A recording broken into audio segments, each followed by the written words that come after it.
Hello guys, this is your friend Naruto Nexus 2.0 and we are back with a new fanfic. Which is What If Ino Confesses to Naruto Chunin Exams Part 1. And if you enjoy this fanfic then please press the like button and subscribe to my channel for more fanfic like this. And now let's start the fanfic. Prologue. Gah, I can't believe I lost to Forehead. Now I have to do this. Three friends lay on the grass, buffeted by a cool evening breeze. One sat, his fingers idly ruminating through a bag of potato chips, before mechanically moving towards his mouth in a movement that had been so honed it was practically instinct.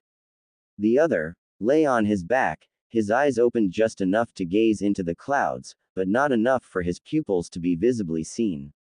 The last, a girl, paced around, her hair swinging in the wind, her footsteps trampling the grasses beneath her, and her gait one of inner turmoil. Come on. Don't just lay there. Give me some ideas. I can't do this without your help. The one staring at the skies closed his eyes even further, preventing his pupils from gathering any more light, as his breathing slowed on principle. He was kicked in the ribs for his effort. Don't pretend to fall asleep. His eyes opened, his speech coming out a slow, an enthusiastic drawl, like that of a donkey who had carried two obese men across the Suna desert. Troublesome, you were the one who made the bed in the first place. The girl paused in her gait, one finger raised in indignation. That's because I thought I'd win. Forehead cheated. She got me with an uppercut that came out of nowhere. How was that cheating? Well, I don't know. All I know is, there's no way she could have beaten me in a fair fight. The boy eating the potato chips rubbed his cheek with his finger. His momentary reprieve from his favorite snack was provided with the need to be in the loop. He played the mediator amongst the trio, neither too hot-headed to listen to reason, nor too relaxed to abstain from taking actions. What was the bet about? The girl seemed to turn green at the memory. Her face soured as though she'd taken a bite out of an unripe, her fists clenched, balled and released and her body swayed in place, as though besieged by seasickness. The loser has asked out, Naruto. The big-boned boy had his eyes widen, and the sleepy one merely muttered a simple word under his breath. Troublesome. I know. Just think. Asking out that loudmouthed, hyperactive, idiot in that horrible orange tracksuit. She shuddered in place. I can't be seen doing that. The girl plopped onto the grass, causing the pineapple-haired boy to stare, curiously, as his friend had not bothered about the grass stains, nor had she complained about ruining her dress nor whined about the possibilities of biting insects moving through the hardy green flora. Don't do it, Ino. The boy said, what do you stand to lose? It's either that or give up on Sasuke-kun, and leave him to Forehead. The boy said nothing, letting the atmosphere be filled with the comfortable sound of crackling potato chips. It echoed in the background constantly, like a symphony that could not be changed, and like an accompanying orchestra that reminded the boy of the companionship to which he was privileged. I know. Ino sprung to her feet, slamming her fist into her palm. I'll confess all sorts of feelings for Naruto, that way, he'll be the one to ask me out. The silent boy occupying himself with his chips spoke up, I don't think that's such a good idea, Ino. What do you mean, Choji? It's flawless. I don't think Shikamaru here could come up with a better plan. I mean, I still have to make him believe I like him. Don't lie to him, Shikamaru felt the need to say, he's observant. Ino felt her nose rumple in disbelief. Is he? She frowned, wondering if the Nara was joking. Since when? Since always. He paused. Especially with things that catch his interest. Ino huffed, putting her hand on her waist. I'll be the judge of that. The pineapple-haired boy let out a single, slow nod. Don't say I didn't warn you. Within interest. Finding him was the hardest part. It was especially harder to track him down to a recluse location, one in which she knew Billboard Brow and a group of other girls would be watching from the bushes, probably ready to watch her make a fool of herself. She had hoped she'd be the one watching the pink-haired bimbo ask Naruto out. It would have been the most hilarious thing to watch, as the blonde would have been so ecstatic, ignorant of the girl's own dismay. Naruto-kun. Huh, Ino. The blonde stared at her, looking both left and right as though uncertain. You talkin' to me? Ino felt her anger bubble up, but let it slide low. I don't think there's any other person named Naruto in Konoha, is there? The boy put his hands behind his head and let out an awkward laugh that almost made Ino cringe.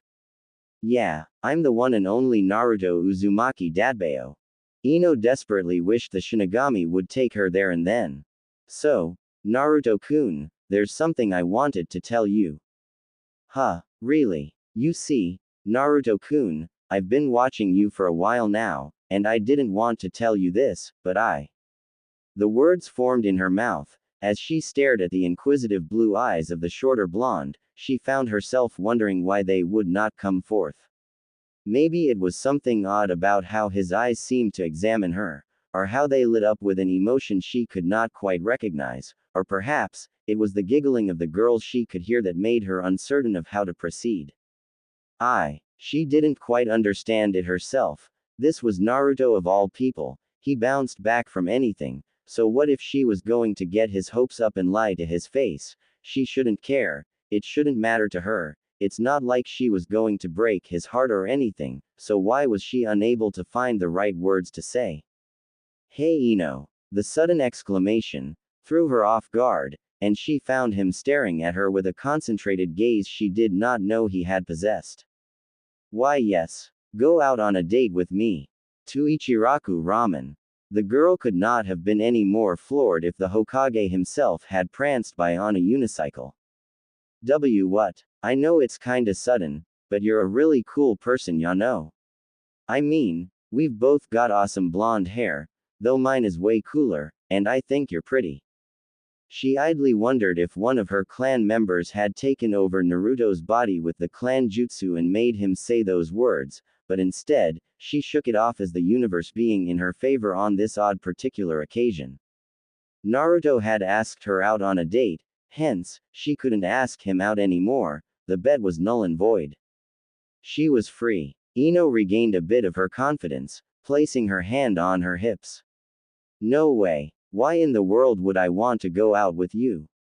I mean, wanting to date someone just because you think they're good looking. That's really shallow of you, Naruto. But, he paused. Isn't that the same reason why you like Sasuke-tem? What? No way. I like Sasuke-kun because he's strong and he's cool and he's. Words, fickle as they were, failed her. She had an extensive vocabulary of terms that focused on the mind, on plants, on animals, and yet, despite her collective accumulation of adjectives used to describe things which were beautiful, she remained speechless. Fine then, Naruto said, crossing his arms and turning around. Good luck with the tem, you two deserve each other. It was strange, as to how those words seemed to sting much more than she thought possible. It was not every day Yumino Iruka chose to treat Naruto out to dinner, and it was even rarer for him to offer to pay up the boys' backed-up debts, but, as he had found out from the resident gossip amongst the students, Naruto had asked out the young Yamanaka heiress and he had been brutally turned down. Though not exactly possessing sagely wisdom in the art of romance, the Chunin teacher felt that the young boy needed some company, or at the very least, needed some ramen to make him bounce back to his usual self.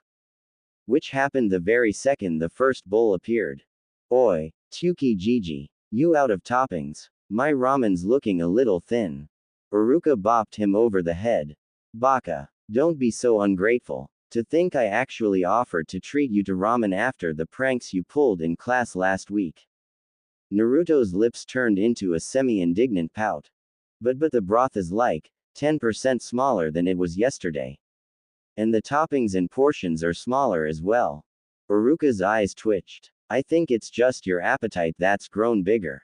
Haha. Naruto-kun is kind of right. Iruka's eyebrow rose.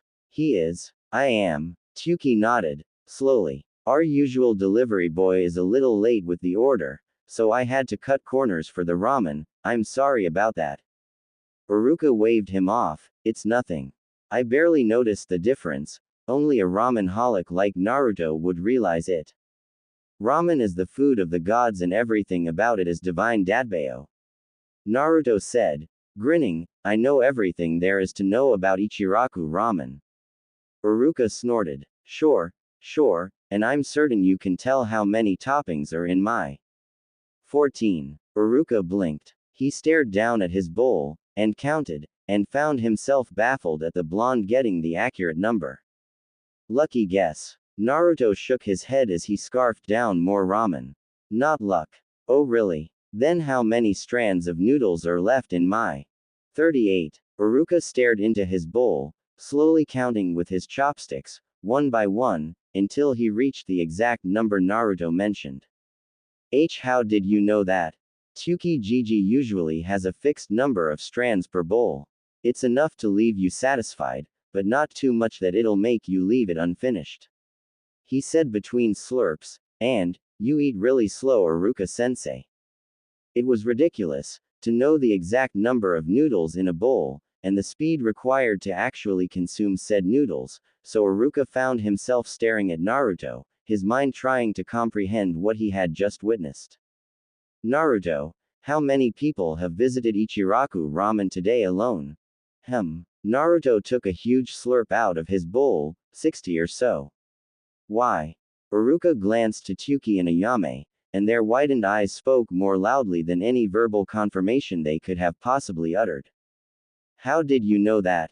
Ayame-ne's sleeves are folded up. What does that have to do with anything? Everything. Tsukijiji's sink is kind of deep. Ayame-ne doesn't really need to fold her sleeves all the way up to her elbow in order to wash the dishes. The only time she'd need to do that is when there are tons of dishes available and she's put them all in. She folds her sleeves so they don't fall into the filled sink and get wet, and also to make it easier for her to wash. Iruka's mouth felt dry. But, that just tells you that they've been a lot of customers. How did you guess 50? Because Ayame-ne has also been cooking, Naruto said. Tsukijiji only ever lets Ayame-ne join him to prepare ramen when there are more customers than he can handle. And he's no slouch. He can take on 6 at a time, but if it gets too much, Ayame-ne helps him out. Naruto paused, placing a hand on his chin. Also, today's Monday, so there are usually about 8 or 11 customers in the morning, and around lunchtime, this place is filled really fast. That adds around 20 to 30 customers coming and going. Then after classes are over and in the evenings, there are fewer customers, but still enough to guess around 60. The sound of the kettle blowing was the only noise in the restaurant. How did you know Ayame-san had been cooking? What do you mean? She's got her apron on and everything, and look, those are miso soup stains on them. Iruka found himself feeling lightheaded and slightly dazed, more so when he realized that Naruto of all people and of all his students, was subconsciously using inductive and deductive techniques to glimmer information about things around him, and he didn't even realize it. He took in several deep breaths, before he decided to calm himself. Naruto, how many major hidden villages do we have? The blonde boy looked sheepish as he scratched his head, too. How is it that? Iruka had to calm himself and lower his voice. How is it that you can accurately guess how many customers have visited Ichiraku ramen, and how many strands of noodles are in my bowl, but you don't know how many major hidden villages we have in the elemental nations? Because I don't care about that stuff. Who cares how many there are? Konoha is the greatest dadbayo. Iruka sighed, shaking his head. Maybe he was just reading too much into things. Naruto spent most of his hours at Ichiraku ramen, and had more hours at the establishment than he probably did at his own home.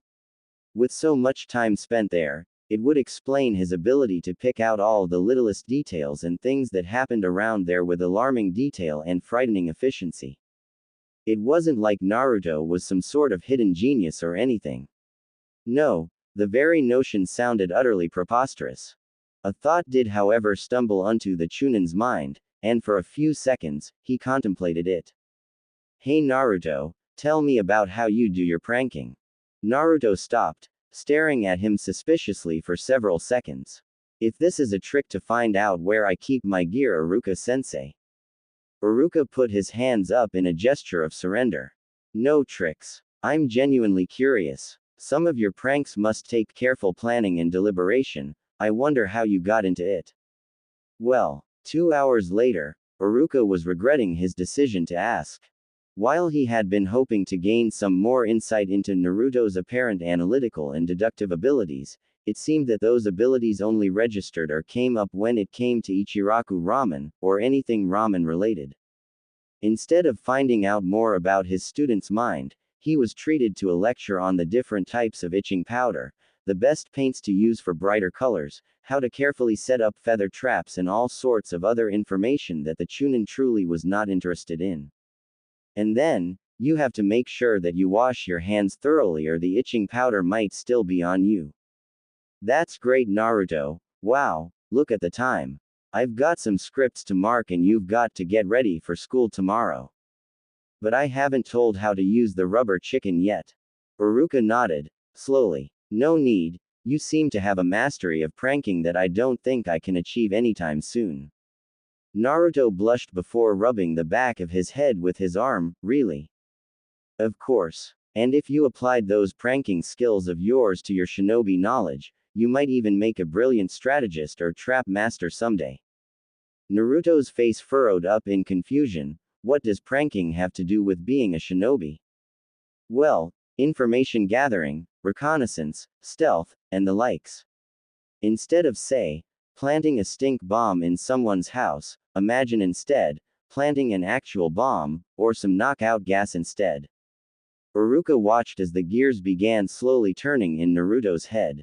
So I can prank people, just using deadlier and cooler stuff, and I could become a great shinobi for doing it. Sure, I don't see why not. Maybe, I could even become the Hokage that way. Uruka placed his hand on the boy's head and tousled his hair. Don't get ahead of yourself, Naruto.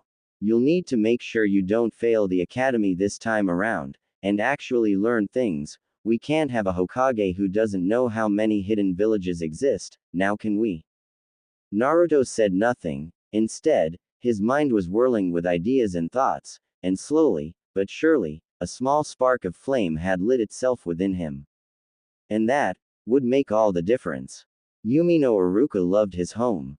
It was a place where he was free from the troublesome nuances that were the lovable brats he called his students, a place where he did not have to scream out his lungs to get people to listen to the things he wanted to say, a place where he could put on his nice bunny fur slippers without hearing any snickers from resident class clowns, and pick up a book to read without screeches from fangirls.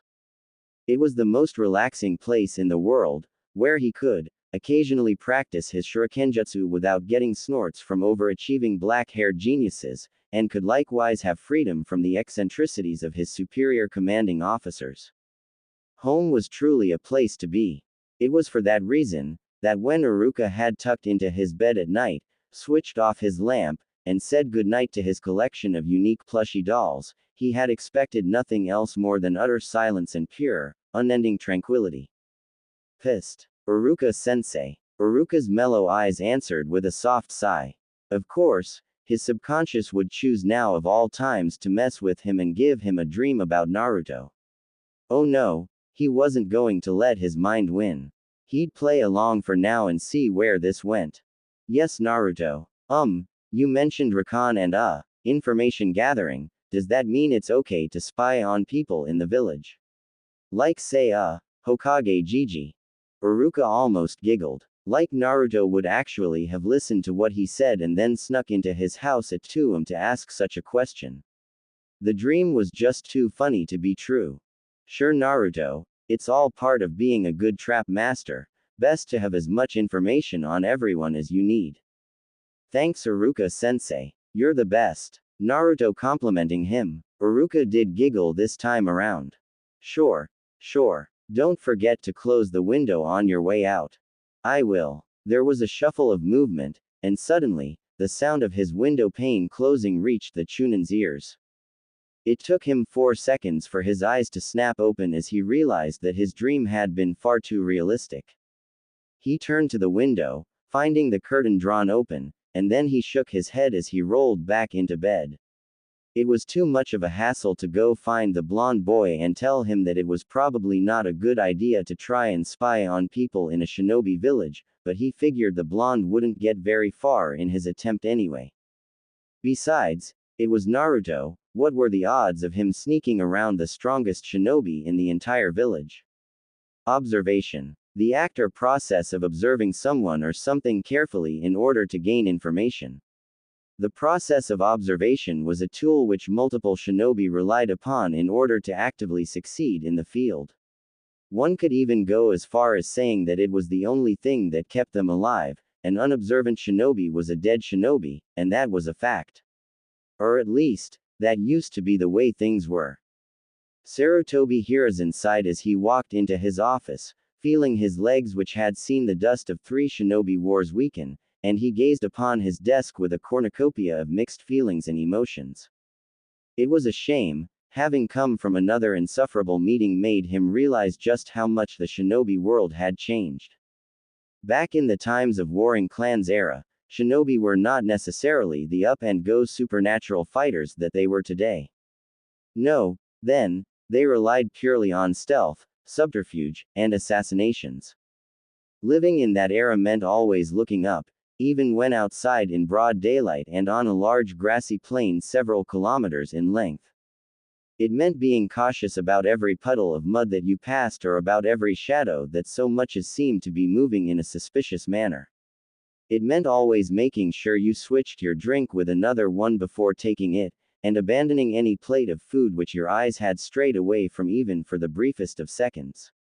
Failure to do any of these would often end with one gracing upon the shining blade of the Shinigami, and wondering what had happened.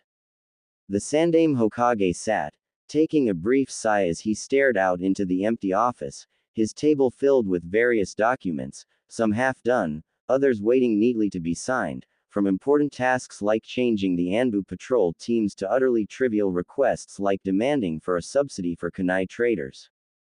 Trivial anyway, compared to other papers which had stamps from the daimyo and contained sensitive materials which could and would easily incriminate Konoha for the mysterious disappearances of many of the daimyo's rivals. The man shook his head, partially wondering when and why the days of shinobi had rapidly changed from being creatures of the night, to being flashy show-offs capable of setting forests on fire and utterly remodeling the landscape with their battles. In this era, the prominence of stealth and subterfuge had taken a nosedive, and every young child who entered the academy dreamed of making tsunamis and causing thunderstorms. It was only when reality came crashing down as many lacked the chakra capacity for such feats, did they eventually settle for more mediocre positions. Alas, the Hokage stopped his musing, realizing that such thought were wasted on an old man like him anyway.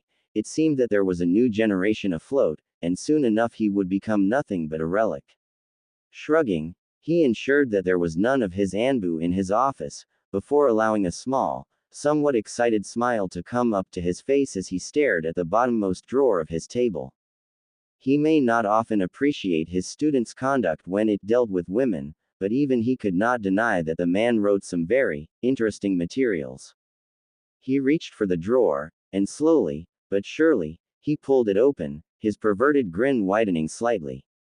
If asked about the event later on, Hiruzen Sarutobi would deny ever being surprised. However, it did not mean that he was not surprised, as his eyes widened to levels that would cause even dojutsu wielders like the Hyuga to feel uncomfortable, as the drawer opened, and consequently, his face was filled with the cold, but not entirely unpleasant texture of what he instantly recognized as a banana cream pie. He stared, ludicrous, as the plate of pie slid off his face, and landed onto the ground with a slow, methodic thump, and it just so happened that the loud sound triggered the Anbu agents outside who burst in, eyes searching for any intruder.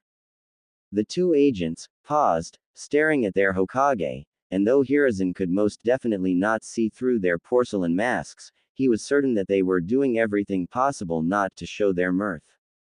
It wasn't every day you saw the Hokage's face plastered with pie. Are you two going to stand there and stare at me, or would you like to taste the Hokage's pie?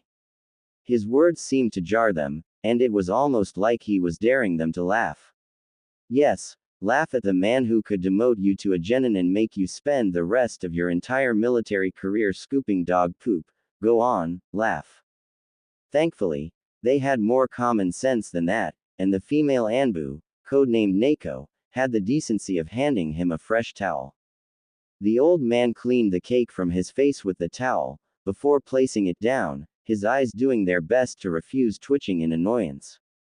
There was one person who would actually have the gall, the means, and the motive to think about pranking him, and though somehow he had never been the target of his pranks, Sarutobi Hiruzen was going to make it clear that one does not simply shove pie in the Hokage's face and get away with it. Bring me Uzumaki Naruto. Hi Hokage-sama. His Anbu vanished with the familiar gust of wind that indicated the Shunshin technique, and the Sandaime Hokage let himself sit back with a sigh. He had never had to truly berate or reprimand Naruto for anything before, but there were some lines that could not be crossed. The mere fact of breaking into his office too. Hiruzen blinked. How had the pranking menace entered his office to set up the pie in the first place? It was impossible to do so from the back windows, they were firmly locked and had been so for a while. There was no way his secretary would have let him in, let alone the entire Chunin workstation that aided in organizing missions. He opened up the drawer once more, staring at the contraption that was within it which had aided in launching the pie. A weak string, with some sort of makeshift pulley device attached to the handle, along with a large metal spring. The sting would activate the pulley when he opened the drawer, and the pulley would in turn fire the string. The Hokage wasn't stupid. There was a creeping chill that came upon him once he realized how easily it would have been to substitute the pie for a kunai, or the trap for a loaded crossbow, and he would be dead. Hiruzen took in a deep breath, finding his pipe idly laying on the table, before reaching for it, stuffing it with the required fuel and putting it to his lips, igniting it with a small fire technique, and letting the acrid taste of the smoke permeate his tongue, before he blew it into the air and leaned back into his chair. They were in a time of relative peace granted, and no one would be able to maintain their sanity for too long if they acted as though every single thing and every single one was out to get them, whilst even in the comfort of their own village, and comfort of their own office, but had he truly become that lax? It seemed he would need to start training again. The office was filled with a brief poof of smoke, and the familiar blonde menace known as Uzumaki Naruto appeared before him, grinning like a maniac as he was held by two Anbu agents. Sarutobi steeled his features. Naruto. Whatever he was about to say was cut in half by the boy's boisterous shout. About time, Gigi. You ended your meeting way later than normal today. I almost thought the prank failed. Hiruzen was able to dissect the boy's sentences, and the semantic meanings he attained from them being heavier than the words themselves. In reverse order, Naruto was outright admitting that the prank was his, then, he was admitting to possessing prior knowledge about the fact that he was in a meeting, and lastly, he was anticipating being called to the office. Hiruzen stopped whatever he was going to say, his steeled features softening for a bit as he shook his head. Why did you put the pie in my drawer, Naruto-kun? The boy smiled as though what he did was not an action that would get people executed in other villages. I wanted to see you. Hiruzen blinked. You wanted to see me? Naruto nodded. Hiruzen looked at the two Anbu, giving them the signal that they could leave, and they vanished in a puff of smoke that left stars in Naruto's eyes. Cool. Gigi, can you teach me how to do that? Hiruzen shook his head. Later, Naruto. For now, explain yourself. If you wanted to see me, you could simply just walk in and ask. Naruto gave an exasperated groan. I did try it, Gigi. I usually come by whenever you're not in a meeting, but all I get is, he increased the pitch of his voice to an eerily close resemblance of that of his female secretary, you can't see the Hokage without booking an appointment. Or, Hokage-sama isn't here right now. Or, Hokage-sama is currently resting. Or, shouldn't you be in the academy right now, and all that junk. Hiruzen allowed a small smile to come up to his face. It cannot be helped, Naruto-kun, being the Hokage is an extremely time-taking endeavor. Naruto rolled his eyes and crossed his arms, sighing. Hi, I know, Gigi, You told me that the last time you visited me. The Sandaime was about to ask. I did, but he was stopped by the stab of guilt which caught him. He couldn't even remember the last time he had visited the young boy's apartment, but he knew for a fact that it hadn't been in months at the very best and years at worst. Even on the boy's birthdays, he always found himself too occupied to so much as drop in for a visit. Hells, he couldn't even remember the last time he gave him a birthday present. It wasn't exactly neglect, as the heaven knew that he had done his best where the boy was concerned, though, it was not enough. Sometimes the man wondered why Naruto looked up to him with such respect and reverie. Heaven knew that he was undeserving of it. He coughed into his hand, searching for a way to dissect the topic. What else did I tell you? Huh. The blonde seemed to stall at the odd question, before scratching his chin. Well, you told me to clean up my apartment, and that one of the steps to being Hokage is being neat and organized. He smiled. I suppose that is true. It's one of those things you'll have to build up over the years. What do you mean? I'm neat and organized. The Hokage's eyes crinkled in mirth. Really? Hell yeah, my apartment floor is so shiny I could eat ramen off it. He gave a grin before pausing. The only reason I don't is because ramen is too divine to touch the floor. The Hokage let out a small chuckle. He, however, had not lost sight of the numerous questions that were in his head. Naruto-kun, how did you know I was in a meeting? Huh. The ramen addict squinted his eyes in a manner that made him look as though he was a fox. Everyone knows when you're in a meeting. No, they did not. Knowing when the Hokage was and was not in his office was sensitive information, as it would be very easy for an enemy shinobi to utilize that information for a trap, just as Naruto had utilized the information to stage his prank. Just humor me, Naruto-kun. The blonde scratched his cheeks before shrugging. I used to visit the tower almost every day, Gigi. Whenever you're out, you can always see the Chunin guys at the front desk lounging off, and when I meet your secretary, she says you're not in or unavailable. When you're here, the front desk guys get all super Chunin and serious with their work and stuff, and your secretary either says you're tired, or I have to book an appointment. Hiruzen's lips thinned, and he made a mental note to question his secretary later, as well as to schedule some impromptu arrivals for his Chunin. It was a theory, but he just felt the need to confirm it. Naruto-kun, on Thursdays at 12, what would I be doing? The blonde looked at him. Huh, well, I guess you'd be out till around 3. Hiruzen's breath stilled. And Saturdays, at that time. Naruto's nose upturned in the air. You'd either go out for lunch or order for some takeout. You never order Ichiraku ramen though, and that sucks, Gigi. It's always either fish balls or onigiri. He could feel his heartbeat rise. How? He calmed himself, clearing his throat as his voice became more leveled. Naruto-kun, did you know what I usually order? Naruto frowned. 'Cause I usually see the Chunin who come back in with the takeout. What makes you believe that the takeout was mine?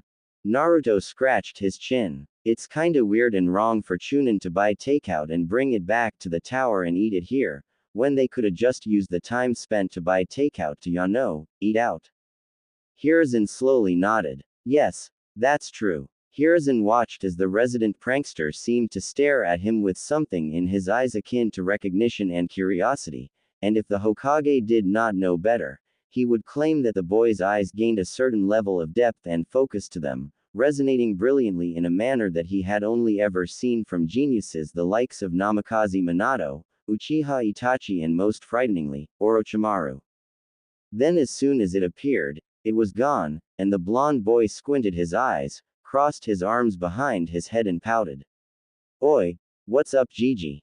I mean, everyone notices these things and it's no big deal, right?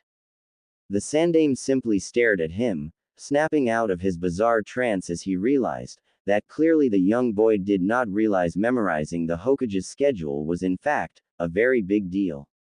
That was not even counting knowing what the Hokage would eat. Slowly, stirring deep within him, Hiruzen Sarutobi found himself reinvigorated, as that spark, the display of what he had thought long lost in the ways of shinobi, keen observation, had seemingly been brought out in full force, in the most unexpected and unlikely of persons. Hiruzen shook his head. He had established that Naruto knew his schedule like he knew the back of his hand, which was unexpected, but not overwhelming impossible. Human beings were creatures of habit and pattern. You did things at expected and designated times, and most people had a routine that they followed every day. Wake up at a certain time, train at a certain time, eat at a certain time, which could not just be abandoned, otherwise one's life would be in utter disarray. What Hiruzen could not for the life of him figure out was how Naruto had entered his office in the first place. A question he did not hesitate to ask. Oh, that's simple. I hanged into a broomstick and let the cleaners carry me in this morning. Hiruzen's eyebrows rose greatly. Naruto-kun, that is not how the transformation technique works. Naruto's eyes squinted. Nani? The henge is a weaker class genjutsu and all it does is allow you to apply an illusionary layer over yourself that merely looks like a different thing. The Hokage picked up his pipe, letting himself drag from it. If the henge was a solid transformation, every shinobi with access to it would use it to grant themselves shapeshifter abilities like turning their hands into swords. Naruto's eyes gleamed, and Hiruzen regretted his utterance upon noticing the look in the resident prankster's eyes which practically yelled, "Challenge accepted."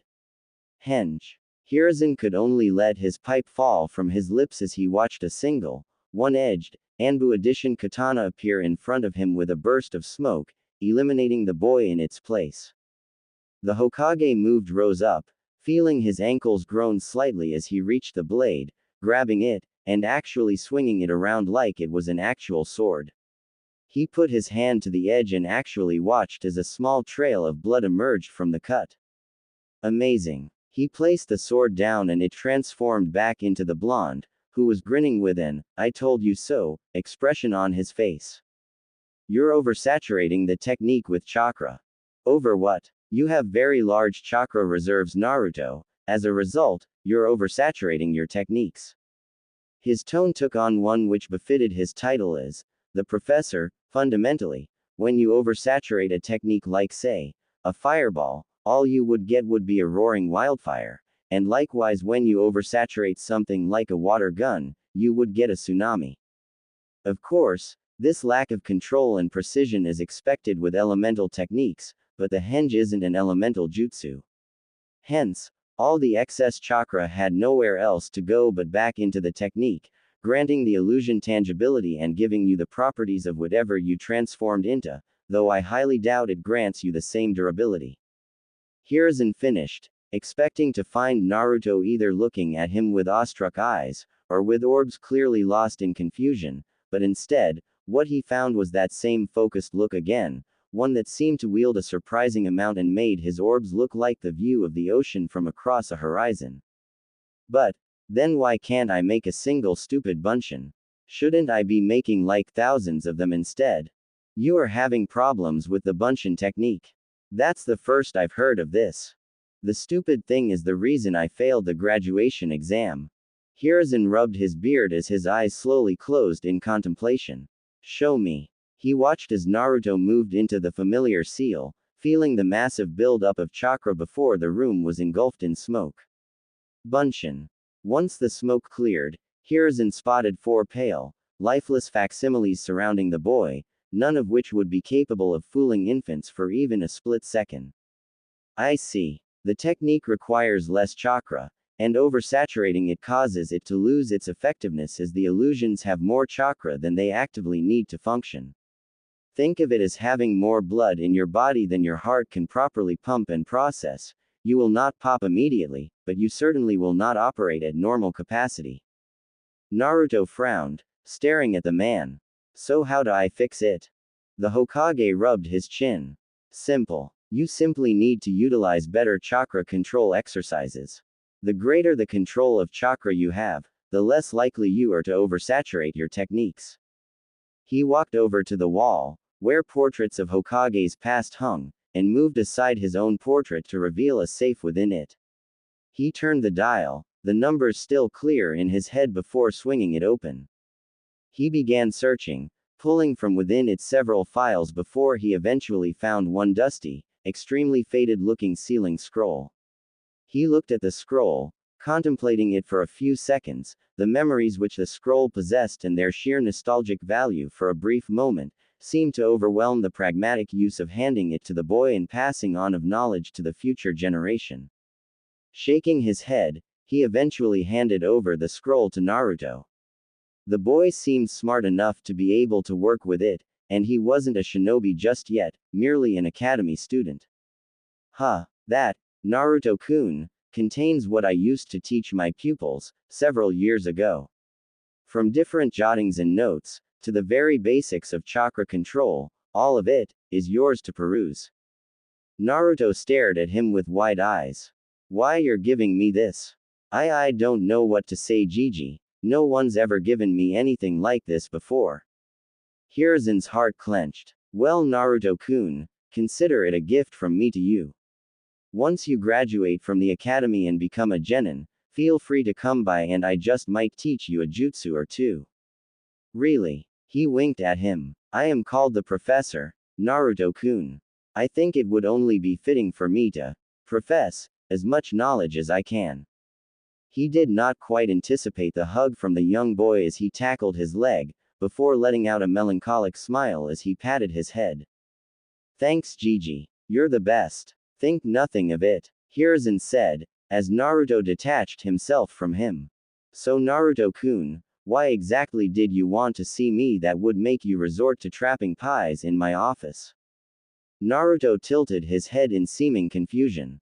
I just wanted to see you. Do I need a reason to want to see you? Hiruzen opened his mouth, and then he closed it, a warm feeling entering him that he had long since forgotten. No. The Hokage smiled. I suppose you don't. Aburame Shino. Here. Abashi Tenma. Hi sensei. Binshi Roku. Present. Yamanaka Ino took in a series of deep breaths as she decided to calm herself.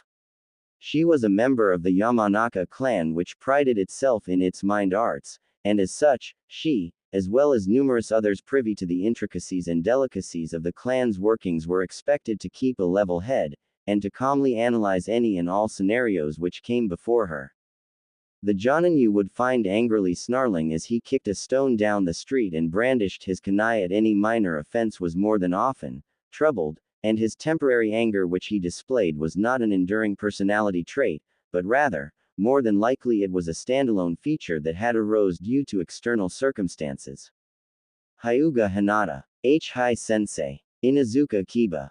I'm here sensei. Arf. Arf. Her father had taught her more than once, to always keep an eye on the people around her, as that was how you knew the good shinobi from the bad ones, and it was always best to avoid getting on the bad sides of certain individuals who may or may not be deemed unstable. He had also told her not to judge others, as well as to avoid having any undue prejudice against people, because no one existed with their entire life stories trailing behind them, and as such, they all had different reasons or motivations for one thing or another. This, of course, did not mean that Yamanaka Ino was able to take all that advice to heart, especially when it did her absolutely no damned good. Uchiha Sasuke. Here. Uzumaki Naruto. Silence. Uzumaki Naruto. Ino did her best to try and remain unflappable, desperately fighting the urge to shrink into her seat with all vehemence. Of course, the dog breath just had to have noticed it, as he gave her what she easily considered to be the sixth most irritating grin in existence, as he spoke up. Naruto still hasn't shown up for class, Mizuki-sensei. The canine enthusiast yelled out, once more speculating the rumors that went flying around the class. Is that so? Yeah, it's been 3 weeks since we had to deal with the orange idiot. I guess we have you to thank for that, Ino. Once more, Ino resisted the urge to shrink as the eyes of everyone in the class fell upon her. Sasuke-kun was staring at her. He was actually looking her direction, which, on any other occasion, would have made her feel giddy with joy, but his eyes were not looking at her in the same way she would have wanted him to. Of course, she was Yamanaka Ino, so despite her own inner thoughts, she ensured, meticulously, that her own body language and outward appearance constantly maintained the aura and look of someone who was utterly self-assured, utterly confident, and did not, for even the briefest of seconds, doubt herself. "I don't know what you're on about, Muttface," he growled. "Yeah, right. You think we didn't hear about how the blonde knucklehead asked you out and you turned him down flat cold?" The mumbles and rumors were spreading to a level she did not find herself particularly comfortable with. "So, he asks Forehead over there out on a daily basis, and she turns him down all the time," said pink-haired bimbo, let out a shout of indignation at being called Forehead, that Ino promptly ignored. "Well, except she never turned him down hard enough for the idiot to just up and vanish for 3 weeks. Hell, I haven't even seen him around the ramen stand that he loves like it's his mother." Correlation does not equal causation, she had wanted to say, but she restrained her tongue from emitting the initial consonant because she knew that it would go over Kiba's head, and more importantly than that, it would only either mean that Shikamaru had been rubbing off on her more than she would like, or that she was another nerd-like Forehead girl. "And how is any of it my fault? For all we know, he could have just woken up one day and decided to drop out." "Geez, I don't get you," Kiba said, scowling. "It's not like the knucklehead ever had any real hopes of becoming a shinobi, and I'm sure even academy teachers have tried more than once to get him to quit, but you managed to pull it off with a few words, so why the hell won't you take the credit?" Yamanaka Ino blinked, then rapidly resisted the urge to yell and instead bit the inside of her cheek. Take the credit. She was supposed to be proud of harshly turning down Naruto's enthusiastic, bubbly request for a date. To feel accomplished that she had shot down someone's confident advances, when there were numerous hopeless romantics out there who would never even possess a shred of that same courage to brazenly ask out someone they fancied. She stared at Kiba, wondering if the boy even fully understood the implications of what he was saying, and she sorely doubted that he did. What she found doubly disconcerting, however, was that there were numerous other people in the class, who for one reason or another, actually shared in Kiba's sentiments. For Kami's sake, no matter how annoying or how bright or how obnoxious Naruto was, the boy had done literally nothing wrong for people to feel completely vindicated by the fact that he was potentially heartbroken enough to stop coming to school. But she did not voice that. No, she was not a person easily cowed by peer pressure, but she was a person who cared about her image. The knuckleheads around her would one day in nearest future possibly be her teammates that she would need to rely on in the field, and as such, it was best to move with the flow of the crowd, to be of the same mind regarding certain topics, and to ensure that she was not viewed too differently or ostracized. Idly, her mind noted a lesson her father had once showed her, during one of their clan training sessions. A brief experiment where he had brought up 3 kunai, 2 of them were 12 inches and 1 was 11, and then showed it to a group of 8 volunteers, asking them to pick the shortest. 7 of the volunteers were in on the experiment, and all picked the wrong kunai, but the actual subject was confused, and he knew that the kunai picked was the wrong one, yet, in order to avoid being at odds with the group, went ahead and picked it anyway. Yamanaka Ino was an impressionable 12-year-old girl with just a few months left to graduate and become a shinobi. This was true, but she was also the daughter of Konoha's foremost psychologist, who was the head of Konohagakure's torture and interrogation department. She was the friend to a genius with an IQ of 200 that occasionally made rare quips and comments that belied his extraordinary intelligence, despite his outwardly lazy persona. Then, she the heiress of a clan that could casually stroll through your mind like a schoolboy galloping a field of flowers and make your tongue unleash your deepest desires, even without using their clan techniques. As such, Yamanaka Ino knew exactly what to do. Slamming her hand on her desk, she twirled her hair, placed her hand on her hip and let out a huff, utterly turning away from Kiba's question. Kiba's eyes narrowed. So it's not that you don't want to take the credit. You just wanted us to make you think you didn't care. You were pretending all along, weren't you? Whatever makes you happy, Mud Breath. Why you? Mizuki-sensei clapped. That's enough. Kiba, If you have any problem with Ino, take it out in taijutsu practice. Assuming you can. A collection of snickers went up at the room at the slight. It was one time Mizuki-sensei. I lost to her one time. Yamanaka Ino did not focus on any of this, however. Instead, her mind found itself begrudgingly drifting towards someone with blonde hair and blue eyes. Why had Naruto suddenly asked her out if he was supposed to be infatuated with Sakura? Had he known what she was up to and then did it to save her face? Was that why she found herself questioning her infatuation with Sasuke now and then? She had doubted Shikamaru's words before about Naruto being observant, adding up to another time the pineapple-haired Nara had been right, and Kami knew that if Shikamaru wasn't so lazy, half of their conversations would be filled with, "I told you so." Still, it just didn't seem to fit. If Naruto was so observant, why was he the dead last? Did graduating and becoming a shinobi not matter to his interests? She found herself biting on the edge of her pen and took in a deep breath. It seemed like she knew what she was going to do after school today, solving the enigma that was Uzumaki Naruto. Assuming she could find him. Within interest. Naruto. There had been a lot of odd things that Akamichi Choji had seen in his life, from vanishing pieces of cake, to people who utterly ruined the concept of a good meal, to even things such as pineapple on pizza. He shuddered. Nevertheless, despite having seen so many odd things in his brief few years alive, he would say that he had never felt more conflicted nor had he ever felt more uncertain on what to do, when he saw his blonde classmate, Uzumaki Naruto, rummaging through the trash cans of the Akamichi clan compound, more specifically, his trash can. Gah, venison, steak, mutton, why are they so many different bones?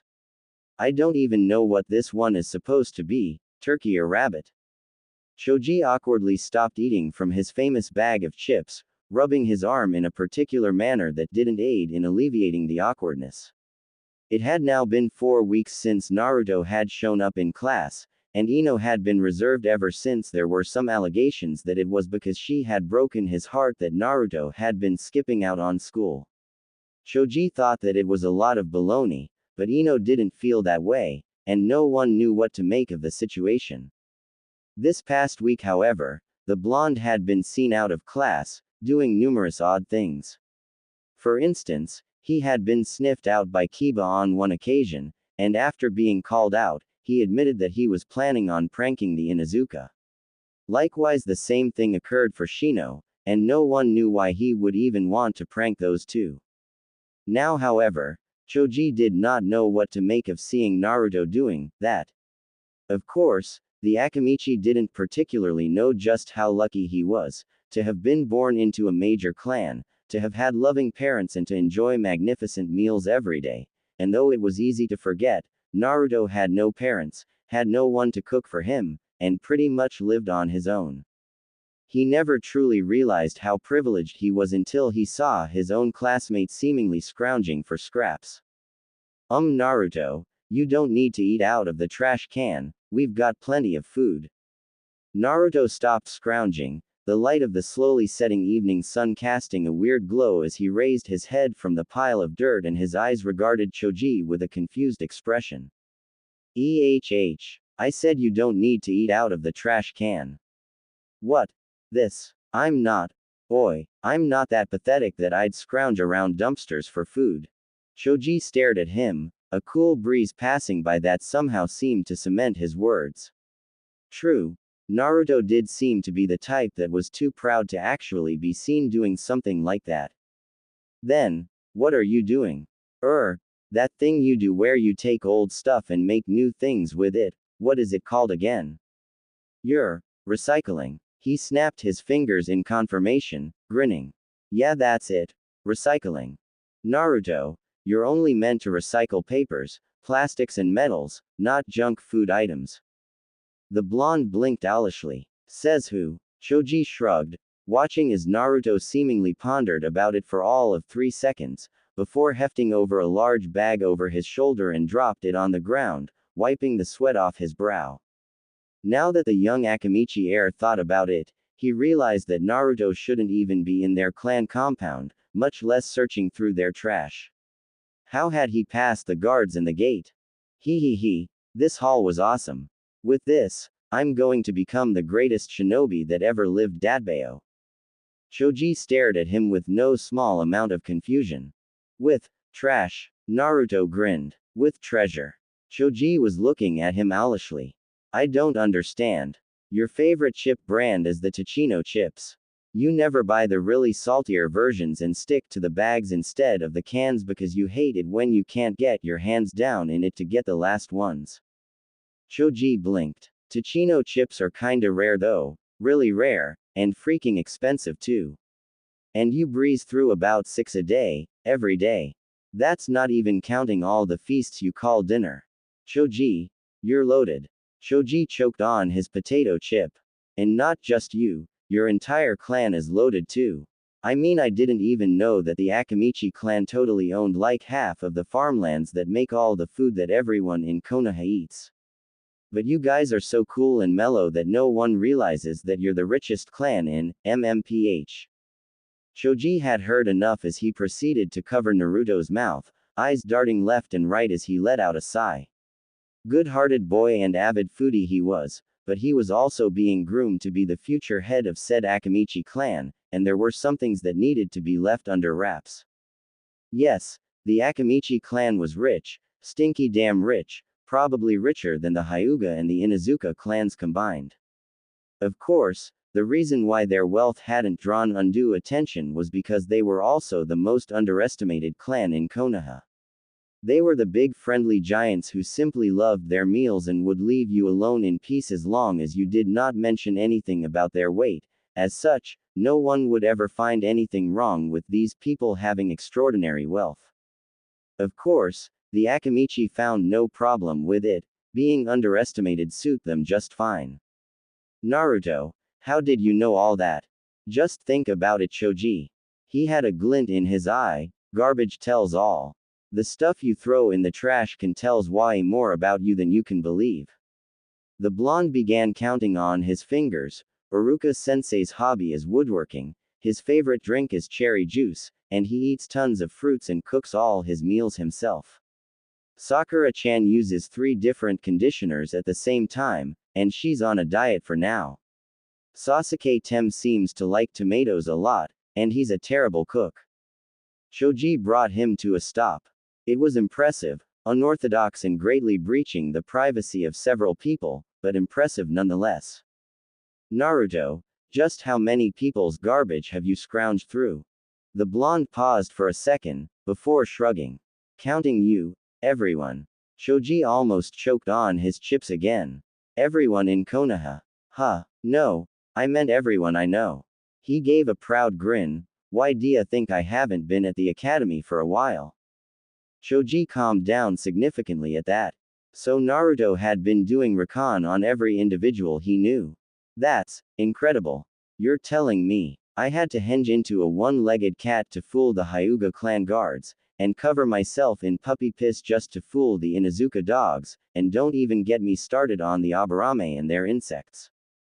Akamichi Choji stood, slightly confused, slightly impressed, and a little bit annoyed at the fact that Naruto had somehow chosen him for last, until he reminded himself that technically what Naruto was doing was a huge breach of privacy, though he seemed not to realize it, or care. Choji contemplated if he should tell Naruto that it was somewhat, well, not exactly illegal, just a teensy bit immoral for him to go through other people's trash. Then again, it was garbage, people rarely gave much thought to their garbage, and they probably did not realize that what you threw away could tell a lot about who you were, what you did, what you liked and what you ate. Somehow, Naruto had figured that out. But, why, why are you going through everyone's garbage? At that Naruto grinned. It's for my bingo book. Why you're what? You see, Hokage Gigi gave me this super cool scroll that he used to teach his students and stuff, and when I looked through it, I saw that his students left all kinds of doodles and drawings and jottings all over it. Naruto heaved the heavy bag of garbage on his shoulder. So one of Hokage Gigi's students, this guy called Maru, jotted down that he had always wanted to gain complete information about all his nakama in Konoha. Said he'd started working on it, and had his own bingo book and stuff, but never completed it. Naruto rubbed his chin. Was a bit weird though, there were stuff about blood type and searching for bloodlines, and stuff, but I thought the general idea would be awesome. I mean, if I'm gonna become the Hokage, the leader of everyone, I've gotta at least know them right. At this he frowned. But people don't really talk to me for some weird reason. Stupid teams must just be jealous of my awesomeness Dadbayo. He said with a grin, so I recycled their trash, and used the stuff I learned to fill up the book. Choji wanted to tell him that some people were averse to talking to him because of his general orangeness, but he didn't have the heart to do so. Plus, I'm working on being Konoha's greatest trap specialist. I'm going to use my pranking skills to become the greatest shinobi in the world. Believe it. So, I kinda need some of the trash to help build up my arsenal. Brilliant. It was a word which had a nimity of meanings, each one more elevated than the last. Placing those who were referred as that word was to place them on a magnificent glass pedestal, and Akamichi Choji had not assumed that he would be running into another individual that could leave him as odd as his best friend Shikamaru. He found it even odder considering that he was attributing this word to Naruto of all people, and though the boy did not realize it, what he had done, what he was doing was sheer brilliance. He was considered the dead last, but most likely he was the one taking their future occupation as shinobi the most seriously. Gah, I've got to run. Higurashi weapon stores usually toss out some old rusty kunai and metal I can use around this time. See you around, Choji. Choji blinked, drawn from his reverie as he realized that he had just found the elusive boy that his friend had been trying to track down for the past week with no chance of success. Wait, Naruto, Ino's been looking for you. The boy was gone, leaving Choji standing in place and conspicuously staring at the garbage pile. A mere pile of garbage that had made Naruto of all people easily realize the not-so-hidden secret of the Akamichi clan. From now on, no more leftovers. The sound of crackling potato chips and hearty receding footsteps echoed off into Konoha's twilight. What was the difference between intelligence and wisdom? This was the question Yamanaka Inoichi asked himself as he plopped down on his couch, a tired sigh on his lips and a long worn furrow on his brow, just now finally concluded from a long day at the office. Some would say that intelligence was possessing knowledge. An intelligent person had the savoir-faire of numerous different fields or areas, such as someone who had memorized entire aspects of a thesaurus, or someone who could calculate complex mathematical figures on the fly. Then, they would say that wisdom was possessing the ability to use said knowledge in the adequate scenarios to achieve the optimum result. Except, that was not true. That was the relationship between intelligence and wisdom and not the distinction. Intelligence and wisdom were somewhat separate, as one could be wise, in the manner of an enlightened monk or spiritual individual, but they would not be smart, such as monks that could neither read nor write. Likewise, one could be smart, possessing a great deal of knowledge about numerous aspects and fields, but not necessarily wise. For instance, a scientist who chose to give his children extremely efficient meals and prevented them from eating sweets because he knew the health detriments, but was unable to realize that his children would never understand his perspective. Unfortunately, it seemed that people regarded intelligence on the higher spectrum than wisdom. Konoha was gradually running out of wise young shinobi and instead, they were breeding geniuses. If only his beloved village could have a Sarutobi Hiruzen for every Uchiha Itachi and Hatake Kakashi, it would be so much better off. Unfortunately, most levels of wisdom came with experience, and as such, those greatly in need of it sorely lacked the access to it. Shameful as it was, Inoichi knew full well that his village was filled with people lacking both intelligence and wisdom. Most obviously would be the civilians first, who would willingly let their children sign up to the academy, fooled by the romanticized ideal of the Konoha shinobi corps. They were nothing but glorified child soldiers, Child soldiers capable of taking on full-grown men twice their size, but child soldiers no less. Most of them would not live to hit 30, and those who did would be so scarred by the things that they had witnessed and performed, that they could never live normally ever again. But the will of fire burned strong, how strong it burned indeed. Fire was the one thing most capable of bringing unlimited destruction to leaves, yet not a soul had noted the irony. Konoha's head of tea and I shook his head as he let out a deep sigh. The question and deliberations had not struck him on some utterly odd whim, and he was not usually someone to start thinking about such topics, but perhaps the reason the question had struck him had been because he had been watching his daughter recently. Ino was his pride and joy, and of course, he had done his best to lavish his little princess the way any father would, but he made sure he never cosseted her too much, especially if she wanted to be a kunoichi. He was initially adamant against her decision to even enroll, but he had no choice. Had his daughter said she wanted to become a horticulturist or a botanist or a psychologist rather than a kunoichi, not a single soul in the world, dead or alive, legend or nightmare, would have been capable of forcing him to tell her otherwise. But of course, his daughter wanted to be a kunoichi. He had no choice left but to respect her decision, or lose her love and respect forever. Despite training to be a powerful, lethal weapon, she was still a young girl though, and as such, he had been more than happy when she showed the signs of her youth, such as an adolescent crush. His only wish was that Ino would have at least picked a crush that was not so mentally scarred, but in the end, he had left her to her own devices. Until now, he had begun noticing in the past 4 weeks how much his little princess was changing. There had been a little bit more interest in the way she listened to his tales at the office, and as he explained to her bits and pieces of the psychology that people took for granted.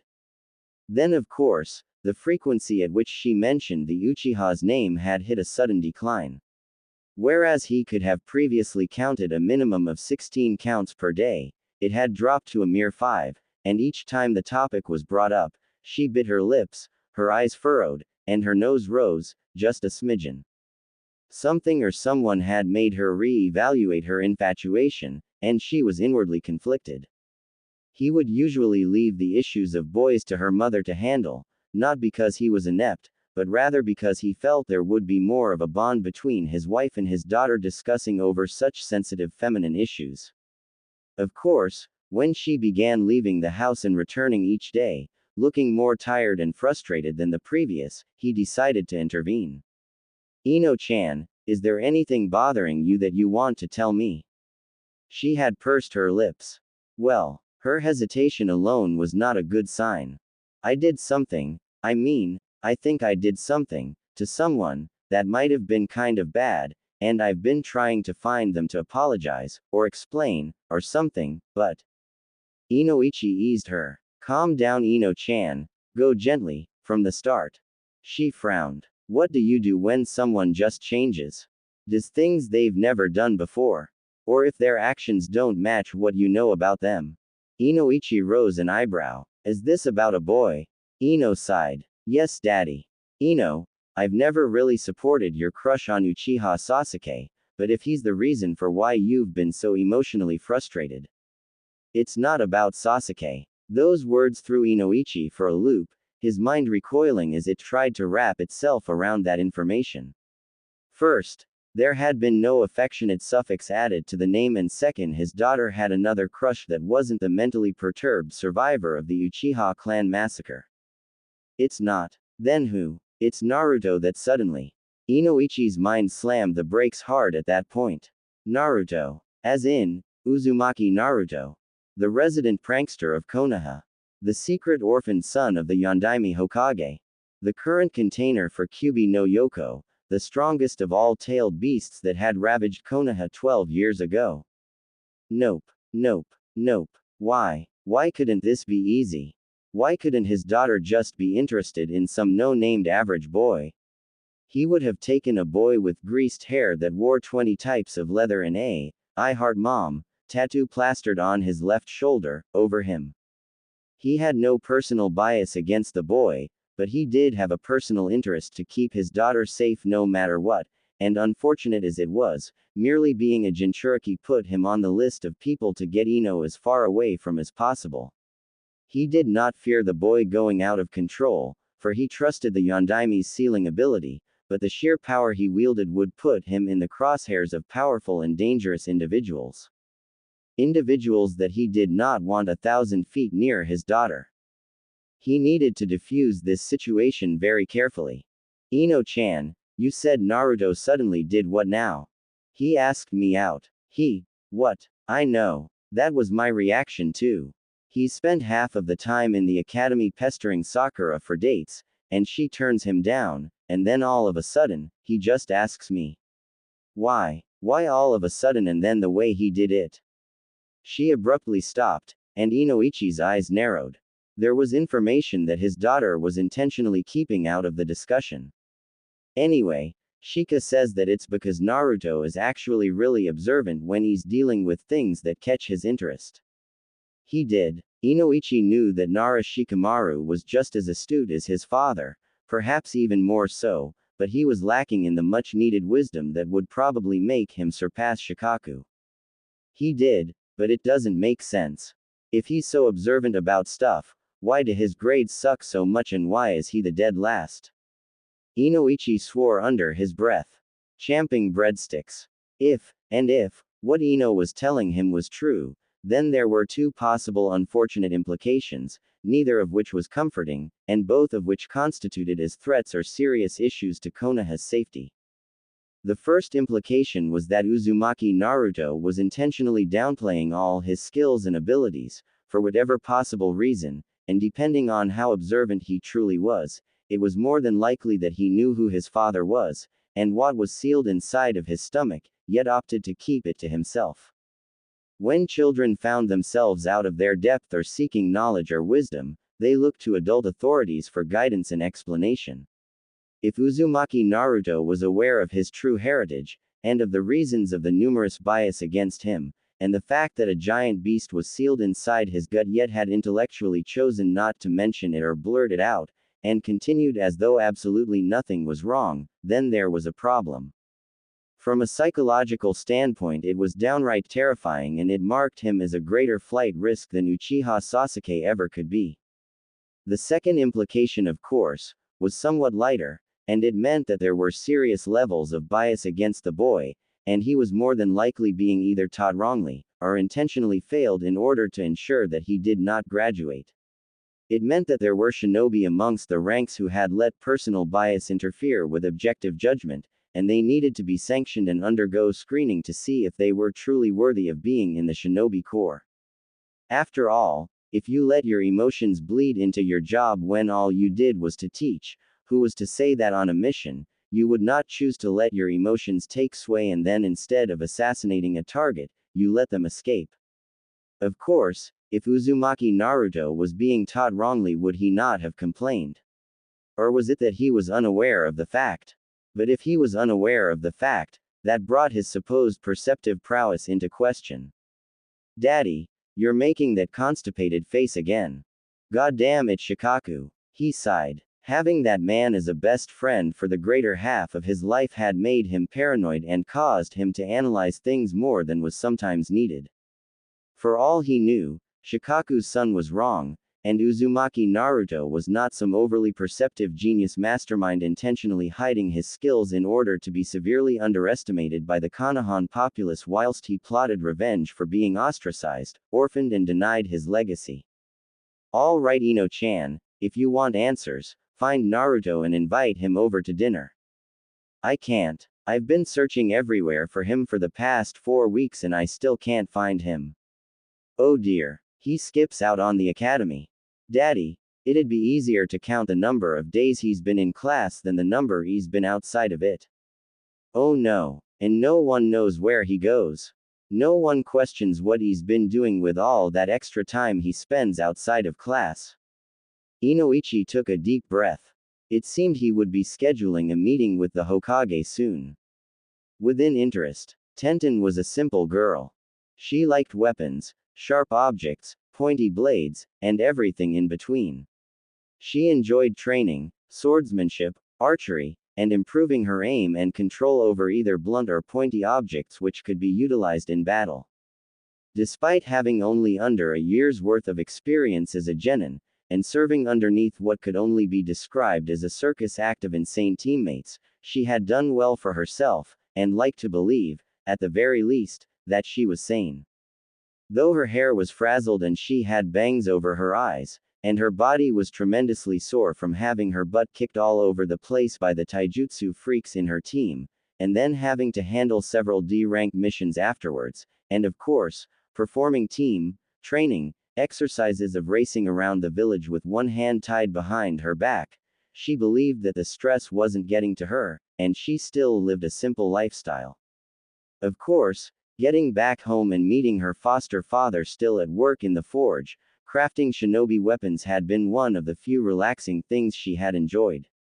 Right up until she had to join him, and though she did enjoy crafting different kinds of weapons and materials, she was far too tired to continue the activity for the meantime.